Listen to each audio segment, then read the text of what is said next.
Well, in the wake of recent moves and demands by some parliamentarians for improved conditions of service, some former top government appointees and members of parliament are also demanding a sustainable exit plan for office holders. Now, according to them, the persistent delays in payment of their entitlement and gratuities as enshrined in Article 71 after their tenure in office is affecting their livelihoods. They are proposing that a constitutional provision be amended to rather put them on paid jobs and phase out the ex gratia because it is not sustainable. There is more in this report.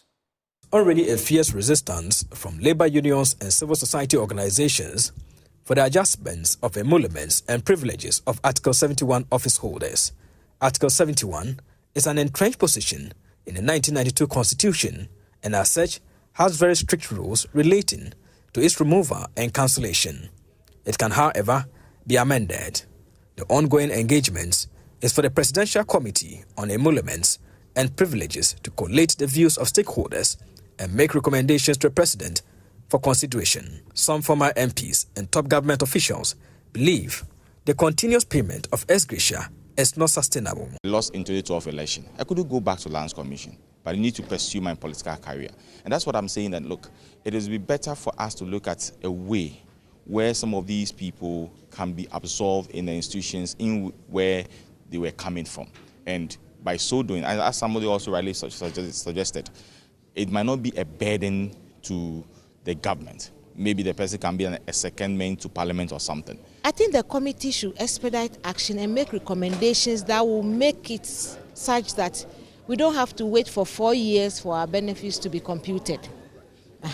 This should be done at the beginning of your contract. You know how much you are going to earn, and then these are paid in bits and pieces. In the current situation, this country, the policy is such that if you are out of parliament and your government is not in parliament, in place, it's very, very, very difficult for you to get employment.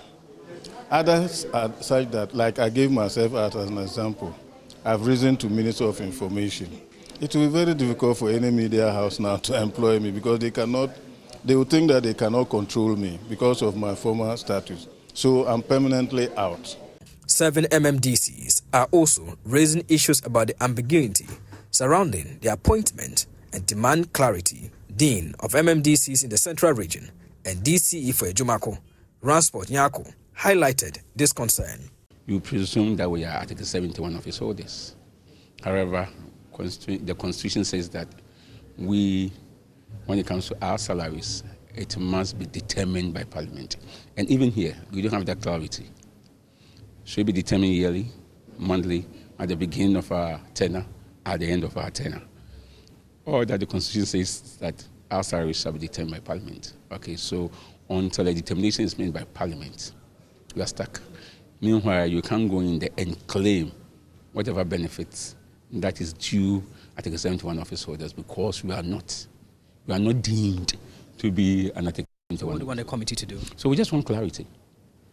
If we are Article 71 office holders, place us in there, then we know that at the end of our tenure, when determinations are being made in terms of emoluments and other benefits, ours will be determined too.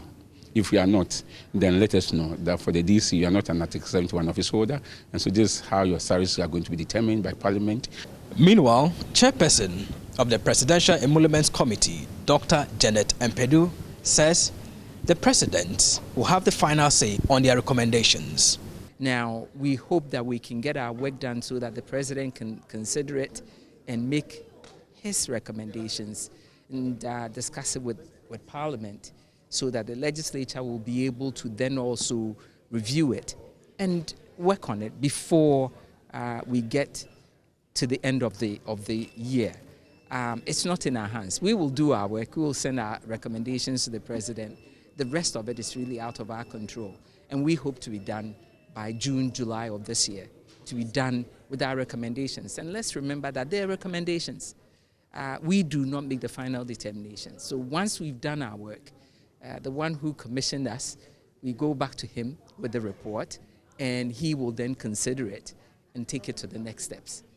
The Presidential Committee on Emoluments is expected to submit its report to the President in the coming months.